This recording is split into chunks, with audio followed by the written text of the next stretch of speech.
Okay, y'all. God wanted me to talk about abuse in relationships, right? And today I wanted to start with what I think is most relevant today.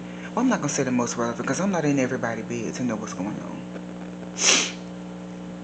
But the hobosexual. And I know when I say hobosexual, most people don't think abuse. But stick with me. I'm gonna tell you, we're gonna end up getting into why it is abuse. It's straight up abuse. So there are some key characteristics and signs of knowing you got a hobosexual. Nowadays it seems like it goes hand in hand.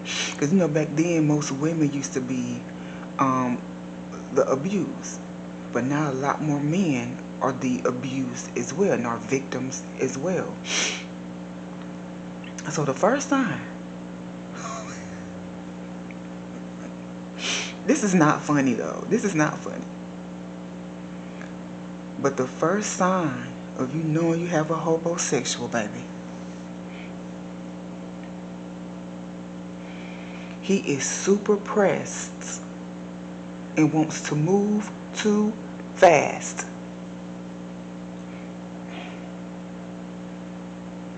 Like when men come up to women, we have to do better. Men, we have to do better. Like some of y'all men, what's the saying a lot of men have? In-house, well, no, women have it too. Don't let that in-house hobosexual mess your life up. Keep on. Because you want some in-house relations.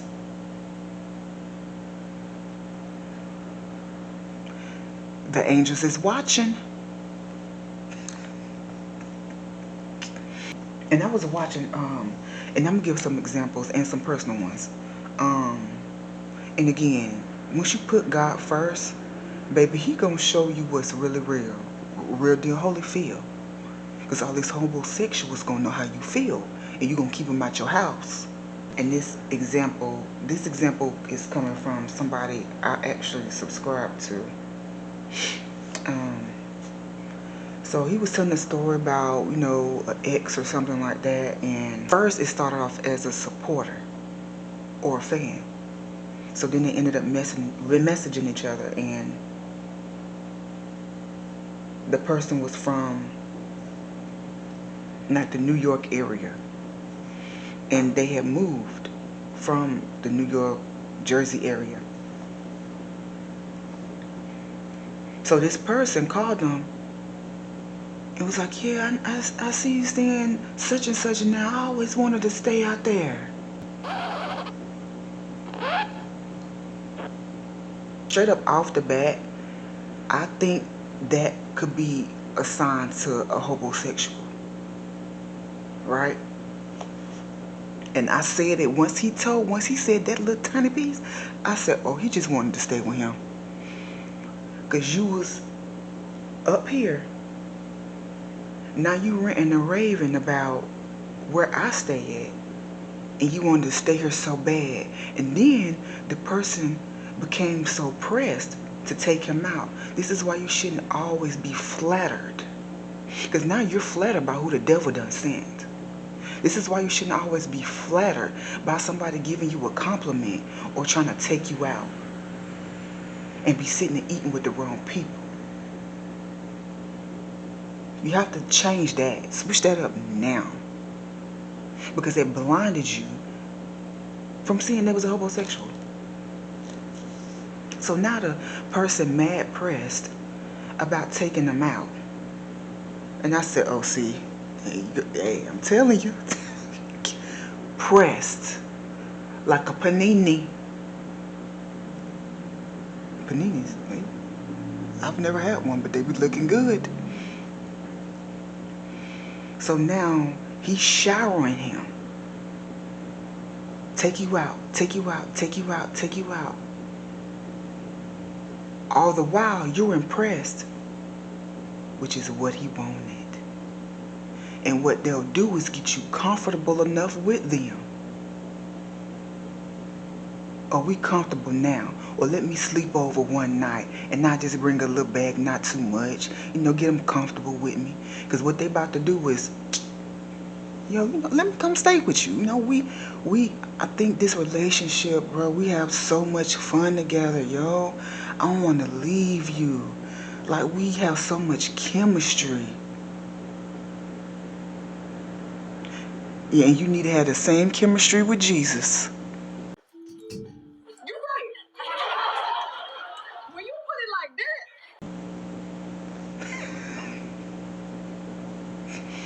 that, I knew it. I was like, see, that's what they do. That's what they would do to you. Okay. Let me see. In some of my personal situations, I know I had one situation. This is why it's also pertinent to not move too fast with people, because you will find out who they are. A person representative can't last too long. Now, sometimes somebody representative can last 1, 2, 3 years. But in 1 to 3 years, you should see signs. You should see some stuff. The Lord and the Holy Spirit should be talking to you. I'm telling you, representative or not.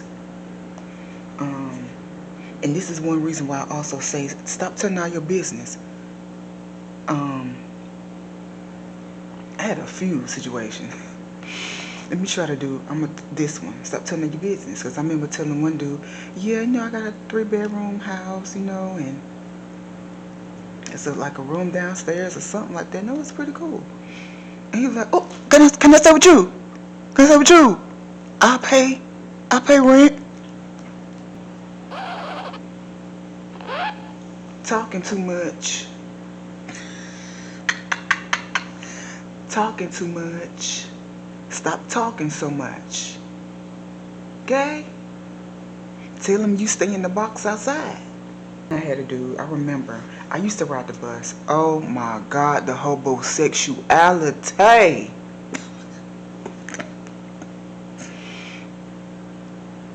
The everybody is not the same, but the homosexuality.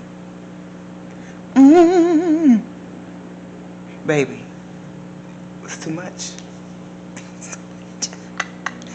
It was too much. Like, I could remember dudes, and I know I'm not the only woman that has encountered this. All women will encounter this at least once in your life, and probably more than that. When a dude will come up to you and you just mind your business, a dude try to come up holler, and you know he pleading his case. You know, his representative is giving you some good qualities or whatever. Nobody care. Then you try to just walk out. You're like, no, I'm good. No, thank you. And you walk this way, and it won't even let you get past them. You are very pressed. And this is getting scary. Not only for me, but for you.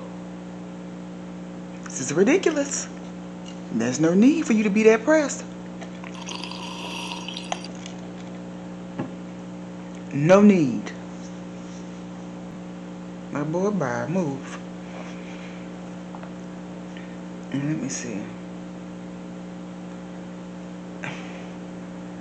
And let me tell you something. The Holy Spirit told me this. Their desperation and the rush in their spirit ain't got nothing to do with you. Nothing to do with you. Just like the rush in your spirit ain't got nothing to do with somebody else. Just like when you get up and your baby bugging you, trying to put a rush in your spirit to make them some pancakes. No, you gonna wait till I get my tail up. Until I'm at least wash up or do something. Pancakes, nah. The rush in your spirit that you have for these pancakes, baby, ain't got nothing to do with me. Because I'm the one that gotta make them. Just like the Rusherization. The rush in their spirit trying to use that homosexuality mess and witchcraft on you don't have nothing to do with you and your spirit, because it's your humble abode that you're paying for. That's why you can't let, look, my motto, thou shalt never play thyself.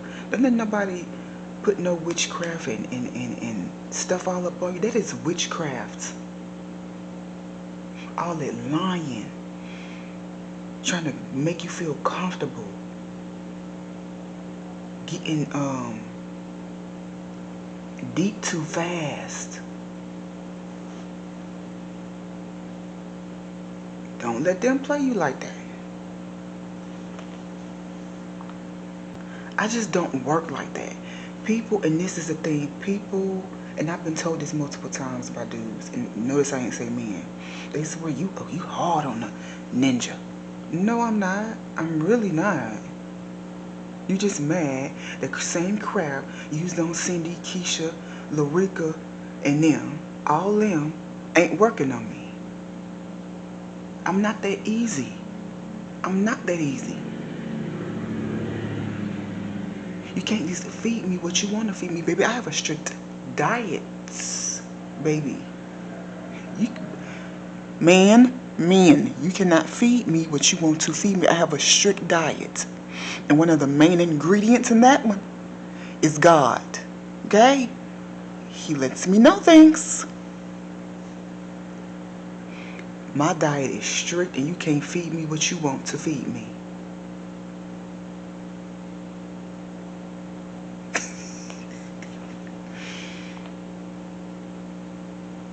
Okay. So the next... I'm sorry, y'all. I'm sorry. Because it's not funny. Like, this is for real. People have lost their lives from trying to kick homosexuals out. People have been abused, physically abused, from trying to kick homosexuals out. So thank you, Holy Spirit, for gathering me. This is not even funny. And I'm going to get to that. You find that you all have moved in too fast. Like if a dude done moved in with you in under a month or a month or less, or 2 months, to me, that's still too fast. You don't even know who that is. And you really welcomed him in your house and in between your legs. And you really don't know what you really just did. And especially when a lot of times the devil will be sending these men to keep you from your purpose, so they can wreck your life, so they can... You see how this is abuse? Do you see how this is abuse? To wreck your life, wreck your spirit. Before you even... Honey, he got mental issues. Suicidal. Now you suicidal. Now you want to kill yourself. Let me tell you this. And this goes back to a little bit of what I said while speaking on the number one.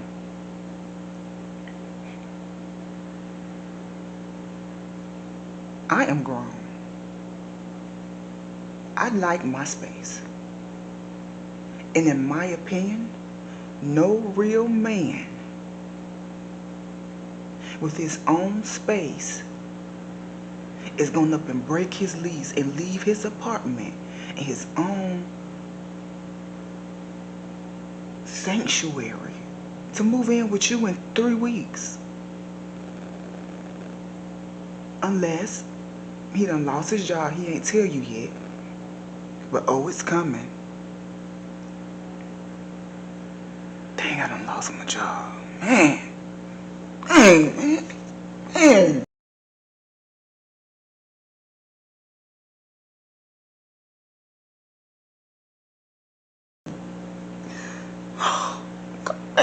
Dang. Come on, man. He been knew that. He been knew it. He is faking the funk. He been knew it. He just needed a place to stay. No real man with his own car, own apartment is up and leaving his own stuff to move in with you. Period. Number 3. This one here. Because we all know some people like this. Number 3. They've never had stability of their own. Never. So I used to wonder, like, what is going? They always hopping from house to house with the next woman, ain't never had their own. Now, everybody is different, but I don't know if I would want to be with a dude. And I don't know if this is rude, Lord, I'm sorry, but I used to ask myself, well, can they be considered a real man, or can she be considered a real woman if you've never had your own? They don't know the stress of adulting. You would never had the stress of paying all the bills yourself. The car note, the light bill, the rent, the rental insurance, car insurance, life insurance, all of that. Or the stress of being late, or the stress of having to pay one and not the other, or the stress of having to work overtime to pay the bills versus working a little overtime because you want to get some Jordans. As people, I don't think it's shame and or it would be incorrect to ask a man if he's had his own apartment. They could lie, but still, that's why you have to get past the representative. If they ain't never had their own stuff, they're homosexual. Like, if you a real man, it should not excite you, and you should not be comfortable jumping from house to house and not have your own stuff. Like, and I've seen it before where I've seen men on the corner with their stuff from getting kicked out. There is no way you should be on the corner with your stuff like that. If you're a real man,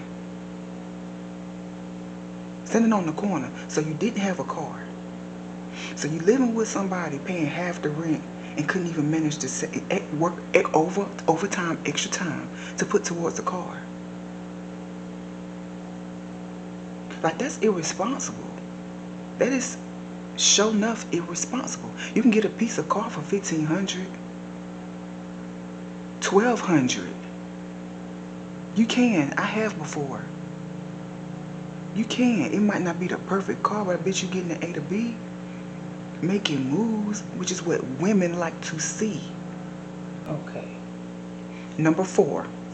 If he ain't got nowhere else to go and nobody to call, you might need to side-eye him, depending on his situation. Now, first of all, if you are a real man, you're working, and you're paying half the bills, that should mean that you're also able to save. So you should be able to have some money to go to a hotel, right? Because I know some people live like this, which I think if you can't get a dude a key while he living with you, he shouldn't even live with you. Some people do that. They'll let a dude live with them, don't give him no key. And he won't know, hook up in my apartment, in my bed. But you shouldn't let him stay there then. So then, if he ain't got nowhere else to go, like say if they might go out of town with their girls, a girls trip. Like, man, they ain't got nowhere else to go, man. You should be working, have enough money to go pay for a hotel for a few nights. But still, even again, if you gotta live like that, he shouldn't be living with you to begin with. And this is another reason why I say homosexuality breeds abuse. And it can. Example, I used to ride the bus. I was coming from Walmart. So I remember this lady, young lady, they were a young couple. At this point, we were still at the bus stop waiting on the bus. We haven't gotten on the bus yet. So I was standing not too far from them. She didn't say it in an ill manner either. But she was just like, I need to go to my aunt's house. And my aunt, she said you're not welcome at her house. She didn't say it in an ill manner. So he was like, I ain't got nowhere else to go. Where I'ma go? Ain't got nowhere else to go. And he literally started yelling at the girl. Then guess what he did? He choked her. He literally choked her. Did he choke her out? No, he didn't. But he choked her. because he ain't have nowhere else to go. And it's dangerous when anybody put all their eggs in your basket. Because then guess what? Ooh. Ha-ta-da-da-ba. Yee. Mentally and physically, they're going to hold you responsible for their bull crap and for them eggs. Okay? Just like some of these white collar criminals. Blue collar, white collar. Putting all the last money they had on something. Now they end up killing themselves because you done lost everything. You done lost your babies. You got 2 babies. You lost your son and your daughter. Trust fund. Putting all your eggs in one basket. That is dangerous. It is never smart for one to put all their eggs in one basket. And it's never smart. It can be, every man is not the same. But it could be dangerous when you get with a dude that, heck, he hardly got a basket with the eggs, but he putting all his eggs in your basket. Heck, he bringing them in his shirt like this. He bringing them in his shirt, and he ain't got no basket. Just y'all be careful out here. I even used to watch For My Man in Fatal Attraction. That's what I think it is. How these men will kill a woman for trying to put them out. I remember one situation. The woman felt so bad for him that she even let him stay with her. But they all knew, they still knew. They broke up, but they both knew that they didn't want each other. They wouldn't be getting back together either. He was a homosexual, clearly. So she let him stay on her couch because he had nowhere else to go. Now, that wasn't smart. Then what she did wasn't smart, but it was her house. And you knew what it was. So now she bringing other men up in here, other suitors, other men she's trying to get to know, that he has to see her with all the time. And that angered him. And he killed her. He killed her. I told y'all we was going to get down to it. That's how being a homosexual and inviting a homosexual into your home can breed abuse, can bring about abuse. And then on top of it, they're using you anyway. That is abuse. Anybody using you is abusing you. The number 5 way to know you got a homosexual here, you ain't moved him in, or vice versa, if you just talking to him. He said his mama ran him out, or his mama getting on his nerves. Or when you talk to him, you know, my mama getting on my nerves.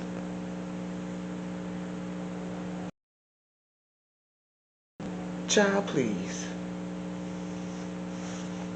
Child, please.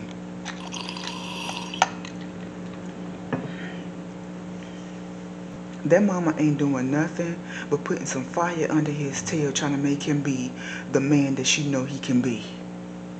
And he's running from that. And the devil got him in a chokehold. The devil is keeping this man bound in bondage. Okay?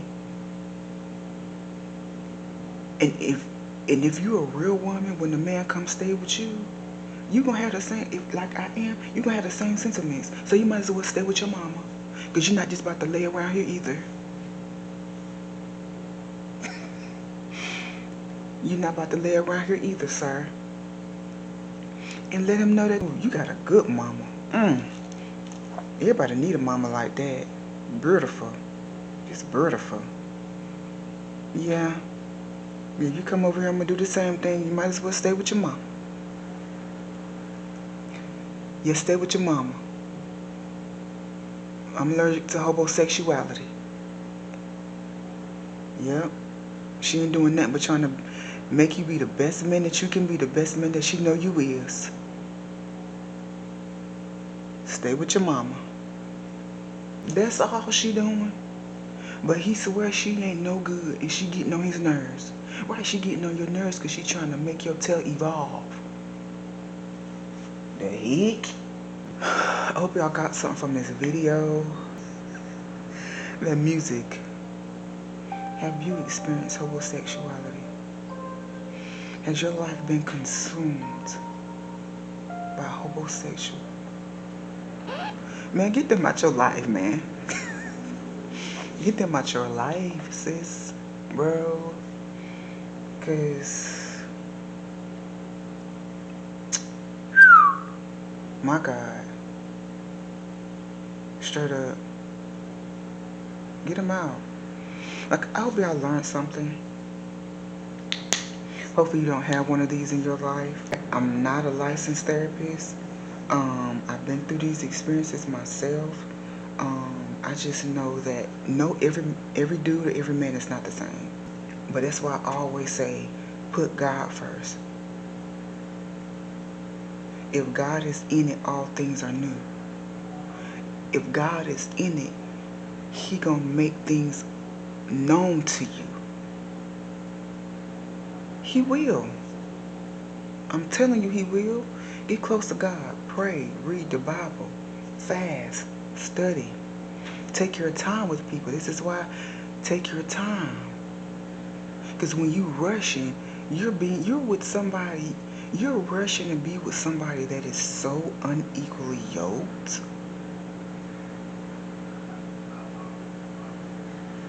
That they're going to hold you back, and the only thing you're going to be doing, baby, is pulling the load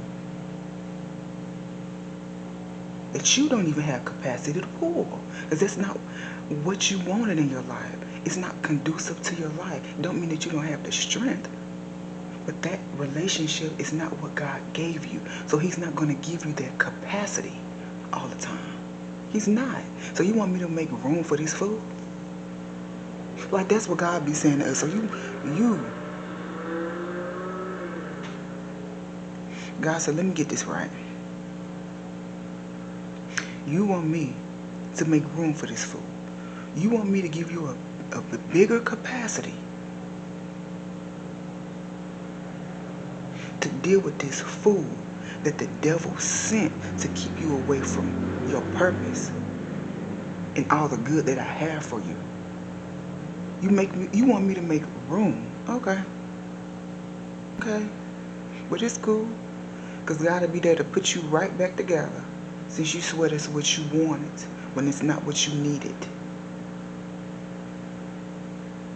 And like I say all the time, when you want God to put you in situations you want, you don't have authority over the situation.